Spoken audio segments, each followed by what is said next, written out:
ನಾನು ನಿಮ್ಮ power man HESCOM ಅತ್ತನಿ. ವಿಷಯ ಏನು ಅಂತಂದರೆ, ಈ ವಾರದಲ್ಲಿ ಒಂದು 3 ಕಂಪ್ಲೇಂಟ್ಸ್ ಬಂತು. ಯಾವ ಥರ ಅಂದರೆ, ಡಿವೈಲ್ ಒಂದು ಅರ್ಧ ಗಂಟೆ ನಿಂದಿರುತ್ತೆ, 10 ನಿಮಿಷ ನಿಂದಿರುತ್ತೆ, ಆಮೇಲೆ 1 ಅವರ್ ನಿಂದಿರುತ್ತೆ, ಡಿವೈಲ್ ಹಾರುತ್ತೆ ಸರ್ ಅಂತ ಒಂದು 3 ಕಂಪ್ಲೇಂಟ್ ಬಂದಿದ್ದೀವಿ.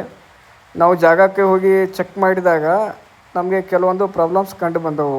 ಅದು ಯಾವ ಥರ ಅಂದರೆ, ಡಿವೈಲ್ ಸೆಲ್ ತುಂಬ ಹಳೆಯದಾಗಿದ್ದು, ಆ ಥರ ರಾಡ್ಗಳು ತುಕ್ಕು ಹಿಡಿದಿದ್ದವು. ಅದರಿಂದ ಮಳೆ ಇದ್ದ ಕಾರಣ ಡಿವೈಲ್ ಮತ್ತು ನಮ್ಮ ವಿದ್ಯುತ್ ತಂತಿ ಸೆಂಟ್ರಲ್ಲಿ ಕರೆಂಟ್ ಸರಿಯಾಗಿ ಪೂರೈಕೆಯಾಗದೆ ಹೀಟ್ ಪ್ರೊಡ್ಯೂಸ್ ಆಗಿ ಪೌಡ್ರ್ ಥರ ರಸ್ಟ್ ಹಿಡಿದಿತ್ತು. ಅಲ್ಲಿ ಹೀಟ್ ಪ್ರೊಡ್ಯೂಸ್ ಆದಾಗ ಡಿವೈಲ್ ತಂತಿಯು ಕೂಡ ಕರಗಿ ಹಾರಿ ಹೋಗ್ತಾ ಇತ್ತು. ನಂತರ ನಾವು ಅದು ಬೂದಿಯಾಗಿರೋದನ್ನು ಎಲ್ಲ ತೆಗೆದು ಹೊಸ ತಂತಿಯಿಂದ ಚೆನ್ನಾಗಿ ವೈಂಡಿಂಗ್ ಹಾಕಿ ಡಿವೈಲ್ ಹಾಕಿ ನೋಡಿದಾಗ ಆಮೇಲೆ ಕಂಪ್ಲೇಂಟ್ ಸರಿ ಹೋಯಿತು. ನಮ್ಮದು ಪ್ರಾಬ್ಲಮ್ ಎಲ್ಲ ಸಾಲ್ವ್ ಆಯಿತು. ಸೇಮ್ ಈ ವಾರದಲ್ಲಿ ಮಳೆ ಇರದ ಕಾರಣ ಇದೇ ಥರ ಕಂಪ್ಲೇಂಟ್ ಬಂದಿದ್ದವು. ಸೇಮ್ ನಾವು ಇದೇ ಥರ ಅಟೆಂಡ್ ಮಾಡಿದ್ವಿ. ಎಲ್ಲ ಪ್ರಾಬ್ಲಮ್ಗಳು ಸಾಲ್ವ್ ಆದವು.